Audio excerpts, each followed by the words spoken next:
성도 여러분 안녕하십니까? 우리 부목사님이 저한테 대한 불만을 머리카락으로 했습니다.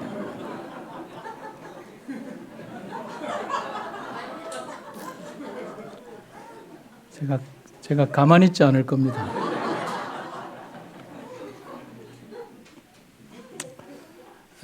제 양복의 검은 색깔처럼 우리 엄인준 목사님 미래가 이 색깔이라고 생각하십니다. 한 가지 광고의 말씀을 드리면 오늘 예배가 끝나면 선거위원회 발표를 하고 그 뒤에 우리 전체 다 교인들이 다 함께 참여하는 사진 촬영을 기념사진, 기록사진을 촬영하도록 하겠습니다. 오늘 저는 하박국 3장에 있는 말씀을 가지고 부흥이라는 제목으로 함께 은혜를 나누도록 하겠습니다.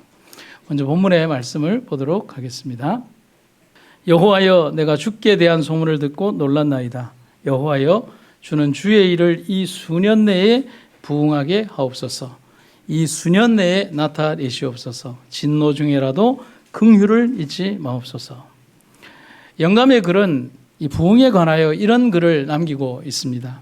모든 부흥은 진정으로 회심하지 않은 사람들을 교회로 데려오게 된다. 다시 한번 읽을까요? 모든 부흥은 진정으로 회심하지 않은 사람들을 교회로 데려오게 된다. 초대교회 이래로 교회는 부흥이라는 단어를 주목하게 됩니다. 쇠퇴하고 침체하는 오늘의 교회와 교단의 현실들을 보면서 하나님이 진정 바라시는 모습이 과연 이런 것일까를 생각해 보는 것입니다. 부흥이라는 말을 사전적인 의미로 찾아를 보면 이렇게 되어 있죠. 쇠퇴했던 것이 다시 일어난다. 또는 그렇게 되게 한다. 뒷부분의 의미가 더 의미가 있죠. 그렇게 되게 한다. 곧 부흥케 해달라는 하박국의 가장 큰 염원과 기도는 지금의 형편과 영적인 상태가 암담하고 낭만과 절망에 처해 있음을 반증하고 있는 것이 아닌가를 생각을 합니다. 그들과 오늘을 사는 우리들이 동일하게 원하는 간절한 주제는 이 암담하고 참담한 영적인 암흑을 벗어나서 우리의 교회와 우리의 신앙이 우리의 삶이 부흥케 해달라는 염원과 기도라고 하는 사실입니다. 하박국은 지금 유다가 직면한 가장 심각한 배교의 시기에 기별을 전하고 있습니다. 므낫세와 암몬의 통치로 이어지는 영적인 암흑의 시기에 그들을 향해 경고하면서 그 심판의 결과가 원수이자 대적인 바벨론에 의해서 이루어질 것임을 경고하고 있는 것입니다. 그러나 그럼에도 불구하고 하박국은 분명한 복음을 이야기하고 있습니다. 언제 제가 한번 말씀드렸죠? 하박국이라는 말의 뜻은 포옹하다, 끌어안는다라는 뜻을 가지고 있습니다. 왜 선지자의 기별 속에 왜 하박국, 끌어안는다라는 표현이 있을까? 그리고 용서한다는 뜻도 하박국의 이름 속에 있습니다.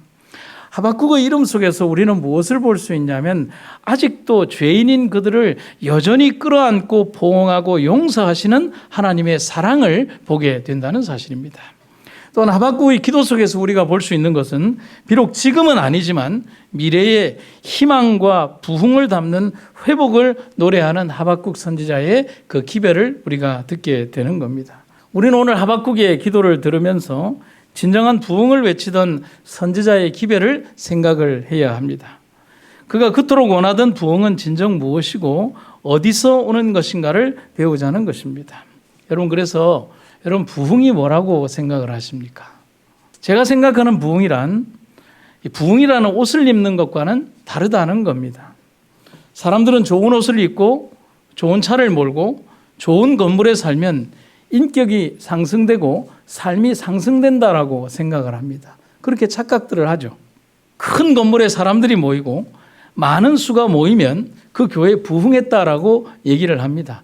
아주 틀린 말은 아닙니다.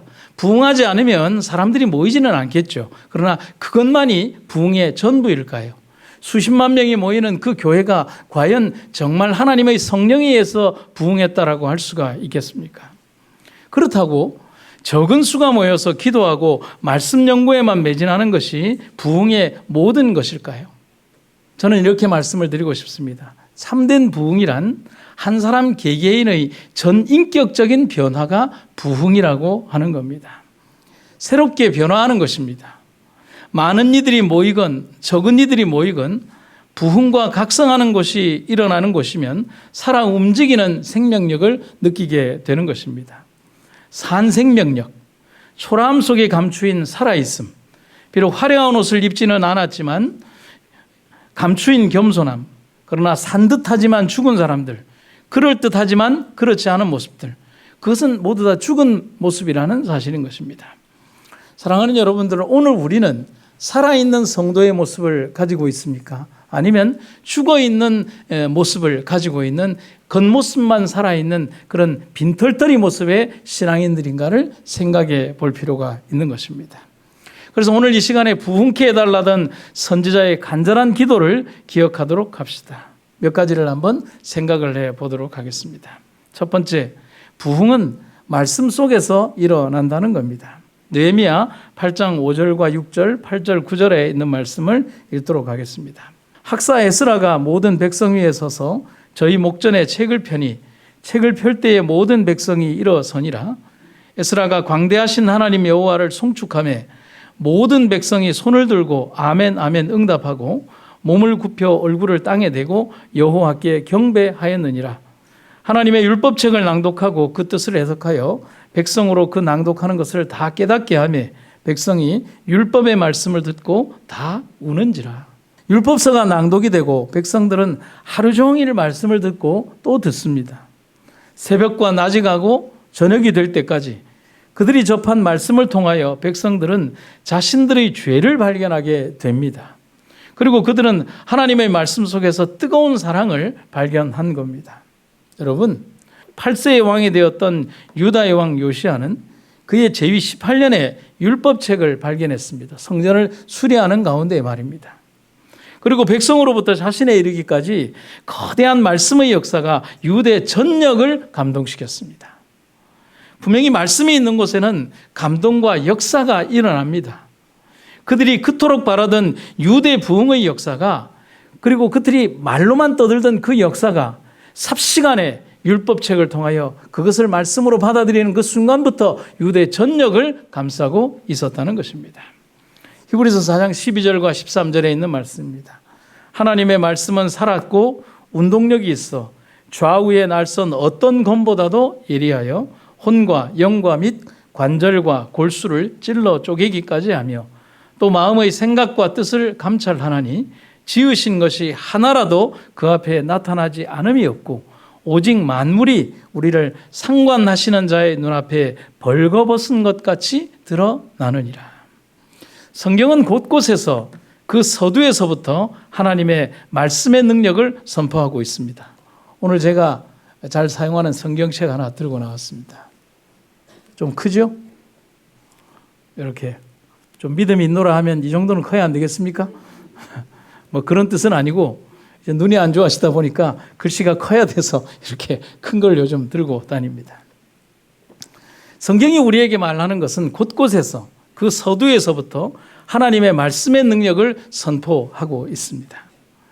살아있는 말씀은 불의 능력이 되어서 세상을 불태우고 우리 속의 더러움마저도 씻어내고 있습니다. 그래서 누가복음 24장 32절에도 보면 예수님께서 말씀이 되어서 제자들에게 나타나셨을 때 이런 장면이 일어나죠. 저희가 서로 말하되 길에서 우리에게 말씀하시고 우리에게 성경을 풀어주실 때에 우리 속에서 마음이 뜨겁지 아니하였더냐. 사랑하는 여러분들, 오늘 우리들의 삶에서 하나님의 말씀이 우리를 지배하고 우리가 그 말씀 안에 거하게 될 때 우리는 주님의 사랑 안에서 진정 뜨거움을 경험하는 우리가 될 것이라는 사실입니다. 오늘 우리들의 생애가 찹다고 생각하십니까? 차가운 모습의 우리로 변해 있습니까? 과연 우리는 말씀에 어떻게 사로잡히고 살아가고 있습니까? 하나님의 거룩한 말씀의 은혜가 오늘 우리들을 이끄시기를 간절히 구합니다. 선지자 왕에 있는 말씀입니다. 그리스도인들은 머지않아 이 세상에 일어날 놀라운 사건을 위하여 준비해야 하며 부지런히 하나님의 말씀을 연구하고 그 계명에 저희의 생애를 일치시키려고 노력하므로 이러한 준비를 해야 한다.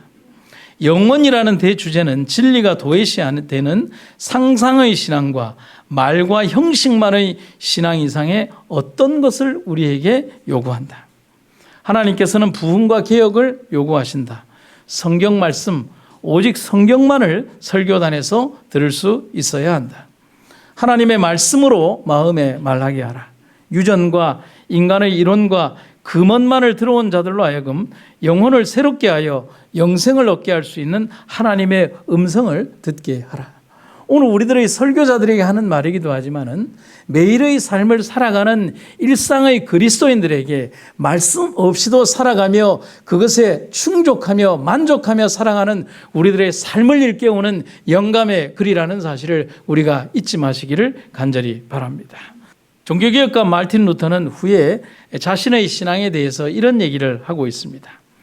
나는 단순히 하나님의 말씀을 가르치며 설교하고 기록으로 남겼다. 나는 달리 아무것도 하지 않았다. 나 자신은 잠을 자거나 나의 친구 빌립과 암스토로프와 함께 있는 동안에 말씀은 군주나 황제로서는 결코 손상시킬 수 없는 교황권을 그처럼 힘없이 약화시켰다. 나는 아무것도 하지 않았다. 말씀이 모든 것을 해냈다. 사랑하는 여러분, 오늘 거룩한 하나님의 말씀이 오늘의 우리의 삶의 주인 되시기를 주의 이름으로 축원합니다. 지금부터 한 4년 정도가 되는 것 같습니다.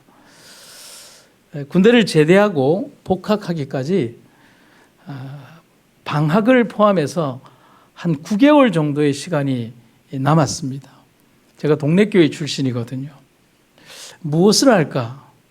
뭐 하면서 시간을 보내면 좋을까 고민을 하다가 청년들과 성경 연구를 시작을 했습니다. 그런데 그때 당시에 청년들은 지금처럼 지금도 마찬가지지만은 안식일 문제 때문에 이렇게 직장에 일요일을 일을 하는 친구들이 꽤 있었어요. 그래서 무엇을 공부할까 생각을 하다가 그들과 함께 이제 다니엘서를 연구하기로 했습니다. 그리고 다니엘서를 먼저 했고 모세오경을 연구했습니다. 그런데 그러면 교재를 뭐로 할까라고 하다가 이 청년들에게 필요한 교재를 그냥 한번 만들어 보자 그래서 타이핑으로 치기 시작했습니다. 이거는 이제 제가 타이핑한 것을 이렇게 복사한 내용이거든요. 이것을 조그만 마라톤 타작이라고 하는 것을 가져다 놓고 일주일 동안 계속해서 타이핑하는 겁니다. 여러분, 제가 뭐 대단해서 책을 만든 건 아니고요. 여러 신학과 교수님들의 책을 흔히 말하는 짜집기를 해서 제가 한 권의 책을 만들어내기 시작한 겁니다.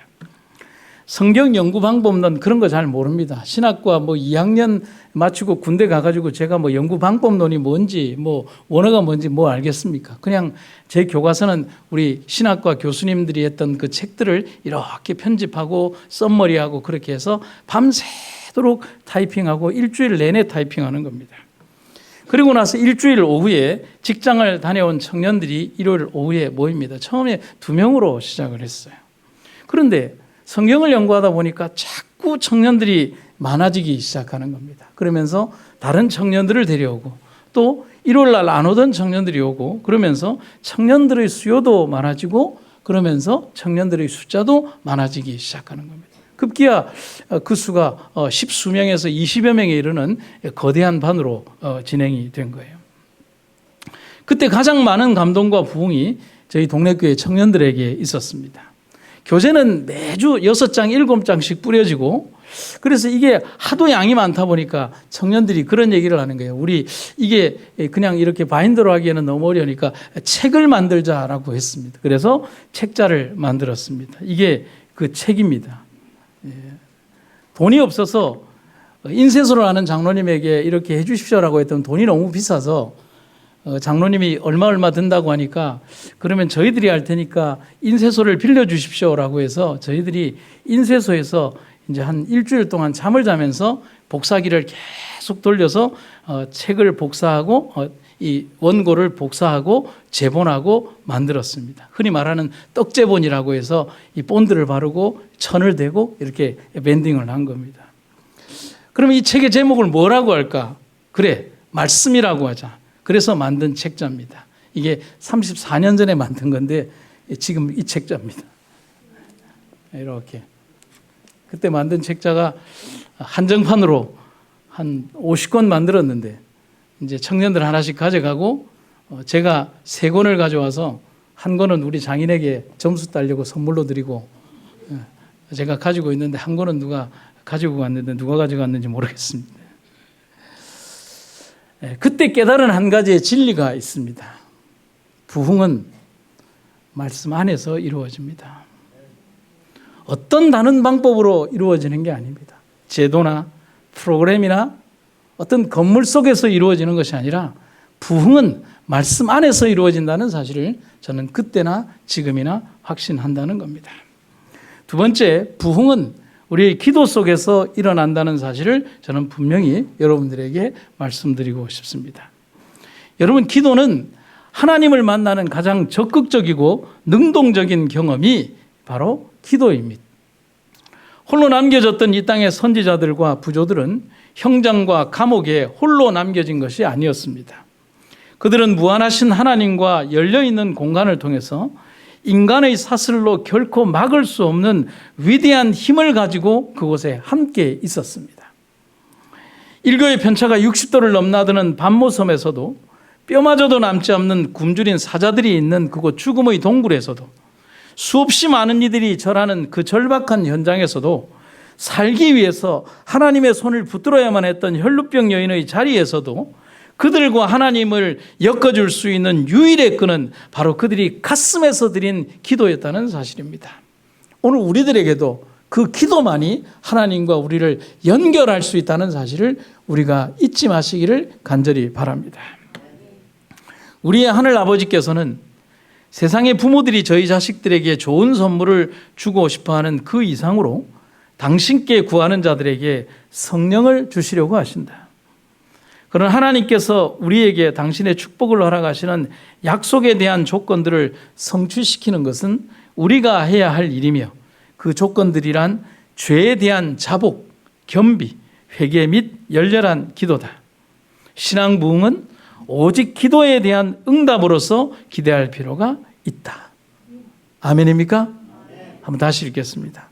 신앙 부흥은 오직 기도에 대한 응답으로서 기대할 필요가 있다.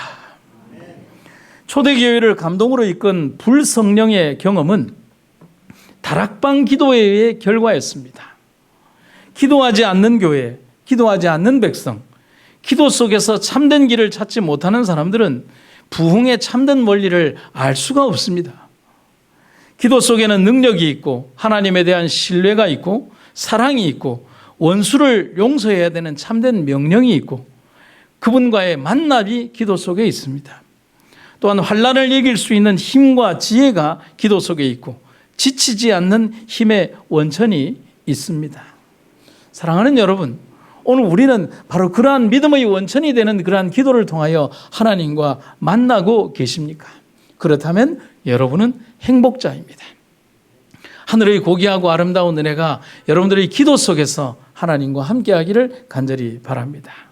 마태복음 5장 44절, 너희에게 이르노니 너희 원수를 사랑하며 너희를 핍박하는 자를 위하여 기도하라. 여러분, 원수를 용서할 수 있는 방법은 인간적인 감정에서는 불가능해요. 그러나 하나님을 만나는 기도 속에서만 가능하다는 사실이죠. 마태복음 26장 41절, 시험에 들지 않게 깨어있어 기도하라. 우리의 약한 육신을 일깨우고 그 시험을 이길 수 있는 유일의 힘은 기도밖에 없는 겁니다. 너희를 저주하는 자를 위하여 축복하며 너희를 모욕하는 자를 위하여 모욕하라? 아니요, 기도하라. 쉬지 말고 기도하라. 우리의 호흡 속에서, 우리의 삶 속에서 단 한순간도 하나님과의 영적 교제를 끊기게 하지 마라. 병 낫기를 위하여 서로 기도하라. 의인의 간구는 역사하는 힘이 많으니라. 만물의 마지막이 가까웠으니 그러므로 너희는 정신을 차리고 근신하여 기도하라. 여러분, 우리를 혼란케 하는 수없이 많은 이 땅의 수없이 많은 흐름과 바람들 속에서 우리는 주님을 보기를 원합니까? 우리 주님을 가리오는 바람과 파도를 보기를 원하십니까? 우리는 기도를 통하여 주님을 바라보는 우리의 믿음을 가지기를 간절히 바랍니다. 여러분, 제가 예전에 읽어드렸던 글 가운데 교부 크리소스톰의 기도의 능력이라고 하는 글귀를 함께 다시 보도록 하겠습니다. 기도의 위력 속에는 화염을 소멸함과 사자의 포효를 누름과 폭군의 횡포를 막음과 전쟁을 종식시킴과 마귀를 쫓음과 죽음의 사슬을 끊음과 하늘의 문을 활짝 열음과 질병을 박멸함과 위선을 드러냄과 도시를 파멸해서 구출하는 것과 태양을 머무르게 하는 것과 천둥 번개를 멈추게 하는 힘이 기도 속에 있다. 기도는 무진장한 보고이며 바닥이 없는 광맥이며 구름 없는 하늘이고 폭풍이 불지 않는 대양이다. 이는 뿌리요 기초며 수천 가지 축복의 어머니다. 사랑하는 여러분, 주께서 오늘 우리에게 가르치신 그 기도가 우리에게 얼마나 소중하며 가장 능력의 힘을 우리에게 선사하는가를, 그것이 참된 부흥의 기초임을 우리가 잊지 마시기를 간절히 바랍니다. 슬퍼하고 통곡하고 염려하고 걱정할 그 시간에 하나님 앞에 기도함으로 당당하게 나아가는 우리가 되기를 간절히 바랍니다. 세 번째는 부흥은 겸손한 종에게서 일어난다는 것입니다. 네가 낮춤을 받거든 높아지리라고 말하라. 하나님은 겸손한 자를 구원하시느니라. 저는 이렇게 말씀드리고 싶습니다. 겸손은 가장 소극적인 대응의 자세가 아니라 가장 적극적인 믿음의 행위다. 여러분, 성질을 확 내는 게 쉬울까요? 참는 게 쉬울까요? 불같이 화를 내는 건 너무 쉽습니다. 그런데 끝까지 참는 것은 정말 힘이 듭니다. 특별히 부부 사이에는 더 하겠죠. 친구 사이는요. 우정이 있는 그 관계 속에서는요. 주께서 우리에게 3년 반의 공생의 기간 동안에 우리에게 가르치신 가장 아름다운 삶의 자세는 겸손입니다. 주님은 논쟁을 통해서 세상을 이기신 것이 아니라 겸손과 인내를 통하여 세상을 이기셨다는 사실이죠. 세상에 많은 사람들은 높은 자리나 지위에 오르면 그 위치에 참 잘 적응합니다. 그리고는 도마뱀이 꼬리를 잘라내고 새로운 꼬리를 기르듯이 과거는 잊어버리고 자기 자신의 위치가 원래의 위치인 것처럼 교만한 모습으로 서 있습니다. 겸손은 그 가치에 있어서 가장 실천하기 힘들고 어려운 일이기도 합니다. 여러분, 제가 옛날에 아주 적은 경험인데 불현듯 설교를 준비하면서 예전에 봉화에서 목회할 때 했던 한 이야기가, 제가 했던 한 행동이 갑자기 기억이 나는 거예요. 뭐냐면 우리 교회 집사님들하고 매주 운동을 하다 보니까 족구가 조금 늘었어요. 그런데 제 실력이 는 게 아니라 저와 함께하는 집사님들의 실력이 워낙 출중해서 제가 잘하는 것으로 착각한 거예요. 그런데 저희 교회 집사님들을 데리고서 봉화 삼육식품 공장에 가서 직원들과 족구를 하는데 희한하게 하는 것마다 공이 잘 들어가고 그 다음에 이기는 거예요. 그래서 제가 저쪽 편에 있는 분들에게 뭐라고 한마디 했냐면, 제가 큰 상처를 주는 말을 한 것 같아요. 아무리 해도 땀이 안 난다, 이런 거예요. 그런데 그 말이 살면 살수록 내 마음속에 그게 얼마나 교만스러운 말이었는가를 지금 제가 20수년이 지나고 나서 기억이 나는 거예요. 여러분, 제 뒤에 1m 80이 넘는 우리 집사님이 있었고요. 뒤에 준축구 선수 출신의 우리 집사님이 있었어요. 그리고 내노라는 족구 선수가 뒤에 있었고요. 그저 키 작고 이렇게 얼굴 큰 목사 하나가 앞에 있으니까 공 잘 치도록 공 올려준 그 대가로 제가 공을 넘긴 건데 제가 잘하는 줄 알았어요. 그리고 훈련되지 않는 그분들이 막 허둥지둥 뛰어다니는 것을 보고 공이 워낙 잘 나와서 제가 넘기니까 제가 그냥 한다는 말이, 그들을 비꼬면서 한다는 말이 뭐냐면, 땀이 나지를 않는다. 지금 생각하면 이 등골이 이렇게 땀이 나도록 제가 얼마나 부끄러운지 모르는 거예요. 그분들은 기억조차 못하겠지만 제 기억의 이 저편 속에는 너무나 새록새록하게 난다는 사실인 것이죠. 여러분, 겸손하다는 것이 아주 작은 일에서부터 큰 일에 이르기까지 얼마나 우리가 실천하기 힘든 것인가를 우리는 생각하며 살아야 하는 것이죠. 설교를 조금만 잘하고 성도들이 감동을 받으면 우쭐하면서 핸들을 잡고 한 건 했다라고 돌아가는 게 목사의 교만이지 않습니까? 여러분, 저는 오늘 새벽에 저에게 질문을 했습니다. 예수를 담는다는 것은 무엇을 말하는 겁니까? 그 겸손을 담는 것이지만 가장 부족하고 실천하지 않는 것이 겸손이라는 사실을 제가 알게 되었습니다. 사람들은 주장하기를 가장 좋아합니다. 그것을 믿음이라고 생각합니다. 그래서 여러분, 다른 사람 얘기가 아니라 제 얘기죠. 허구한 날 부르는 노래가, 제가 여기 그대로 썼어요. 오철 이래 놓고 이래서 허구한 날 부르는 노래가 예수만 바라보세, 예수만 쳐다보세라고 하지만 정작 삶은 하나도 그분을 닮지 않는다. 자신의 생각과 고집과 언어와 삶의 방식과 자신의 경험과 판단이 내 속에 있는 예수님의 겸손을 잠재우고 내 의지가 드러난다. 부끄럽습니다. 그러면 왜 성경은 우리에게 겸손한 자에게 부흥이 일어난다라고 말을 할까요? 그것은 오직 겸손한 자만이, 낮아질 수 있는 자만이 그분을 볼 수 있기 때문입니다. 예수님은 인간의 자만과 교만이 있는 높은 곳에서는 절대로 보이지 않아요. 여러분, 우리가 높은 곳에 있으면 죽기까지 낮아지신 그분을 어떻게 볼 수 있겠습니까? 그분을 보려면 우리도 낮아져야죠. 인간의 교만으로 높여진 우리의 눈으로는 낮은 곳에 임하신 예수님을 볼 수가 없다는 사실인 거죠. 한번 상상을 해보시겠습니까?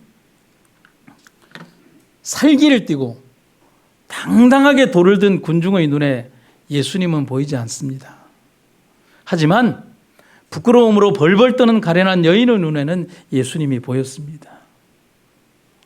수없이 많은 군중의 눈에는 보이지 않았지만 옷자락만이라도 잡기를 원했던 여인의 눈에는 예수님이 보였습니다. 움켜진 손을 펼치고 오직 예수님만 보겠다는 일념으로 어른이 부끄러움을 무릅쓰고 뽕나무에 올랐던 삭개오의 눈에는 진짜 예수님이 보였지만은 수없이 많은 군중들의 눈에는 예수님이 보이지 않았어요. 이 모든 이들, 예수님을 보았던 모든 사람들의 공통점은 겸손입니다. 우리에게 한번 질문을 합니다. 여러분과 저의 눈에 지금 예수님이 보이십니까? 만일 겸손하게 행동하고 사람들을 보지 않고 오직 그리스도를 위해서만 더욱 큰 노력을 기울였을 것 같으면 더 많은 일이 성취되었을 것이다. 시대와 역사를 떠나서 오늘은 우리들에게 동일하게 적용되는 말이라고 할 수가 있겠습니다. 우리가 잘 알고 있는 유명한 아시시의 성자 프란시스에게 어느 날 한 제자가 물었습니다. 선생님, 도대체 겸손이란 뭡니까? 이때 프란시스는 겸손에 관해서 제자에게 이런 의미심장한 대답을 합니다. 겸손이란 하나님의 눈으로 자신을 보는 것이네. 여러분, 이렇게 자신을 보았던 사람이 있죠. 누구죠? 사도 바울이요. 사도 바울이 예수님의 눈으로 자기를 보았더니만은 예수님의 눈이 아니었을 때 자기를 보았을 때 자기는 의로운 사람 사울이었어요. 그런데 예수님의 눈으로 자기를 보았을 때 자기는 뭐예요? 버러지만도 못한 죄인 중의 괴수가 되었다는 사실이죠. 그게 바로 예수님의 눈으로 자기 자신을 바라보게 될 때 우리는 엎드려서 죽은 것처럼 되지 않으면 안 된다는 사실인 것입니다. 오직 겸손한 사람만이 하나님의 음성을 들을 수 있습니다. 겸손한 사람만이 믿을 수 있습니다. 겸손한 사람만이 이 세상 속에서 하나님의 능력을 수행하는 자녀가 될 수 있습니다. 그런 겸손함이 오늘 우리에게 있기를 기도합니다. 그런 믿음의 훈련을 여러분과 제가 하게 되기를 간절히 바랍니다. 한 교회의 얘기를 들려드리고 말씀을 마치겠습니다. 한 목사님이 어떤 교회에 부임을 했습니다. 근데 그 교회가 참 차가운 교회였습니다.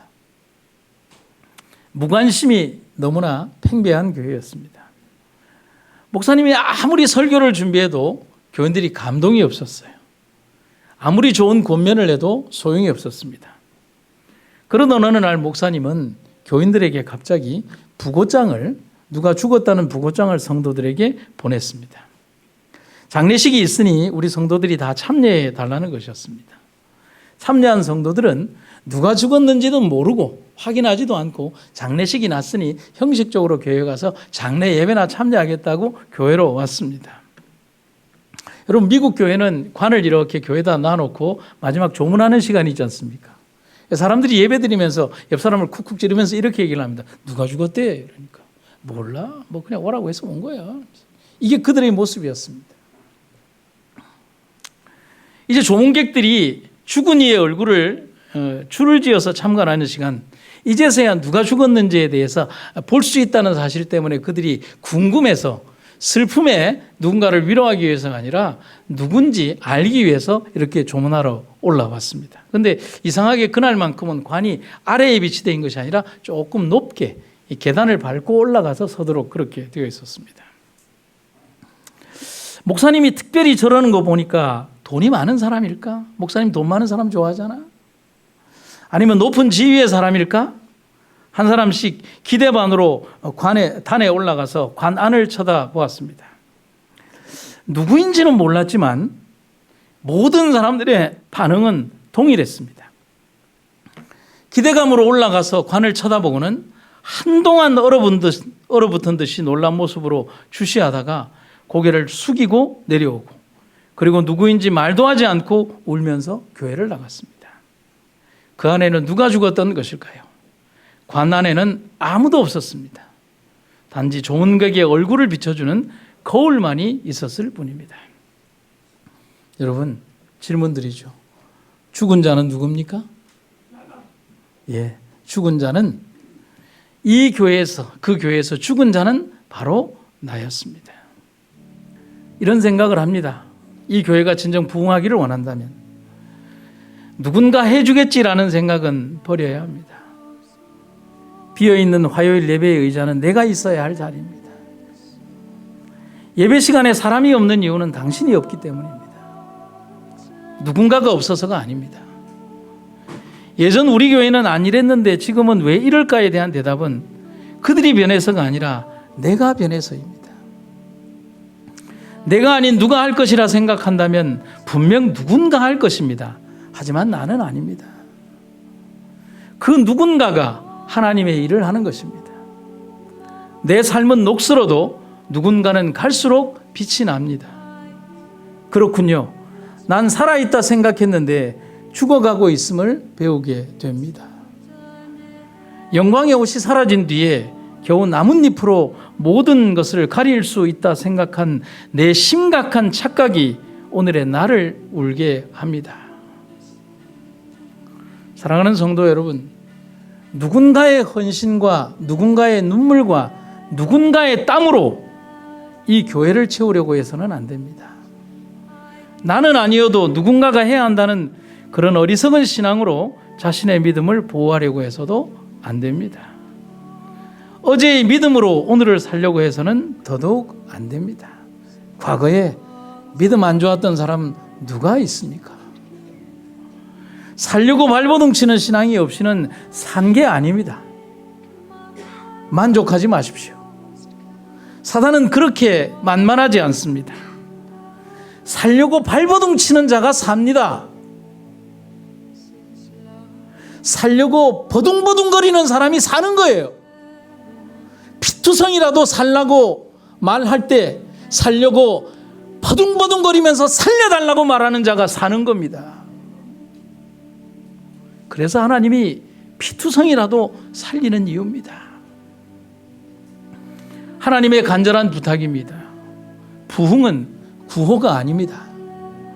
하박국이 목 놓아 불렀던 부흥은 백성들이 진실한 마음으로 하나님을 섬기고 삶의 개혁을 이루며 살아갈 때 이루어지는 것입니다. 그런 부흥이 이 교회에 이루어지기를 기도합니다. 누군가가 아닌 나의 헌신과 나의 희생과 나의 눈물과 땀과 나의 무릎으로 작은 불꽃이 되기를 소망합니다. 말씀을 마치겠습니다. 사랑이 극진하신 아버지 하나님, 묵묵히 이 교회를 지켜온 주의 백성들의 삶을 축복하여 주시고 그들의 생애에 하나님의 귀하고 아름다운 은혜가 임하도록 도와주시옵소서. 이 교회와 일평생을 보낸 우리 장로님들, 그리고 연로하신 집사님들, 그리고 모든 성도님들에게 하나님의 귀하고 아름다운 은혜가 임하도록 도와주시며 우리의 삶을 축복하시고 인도하여 주시옵소서.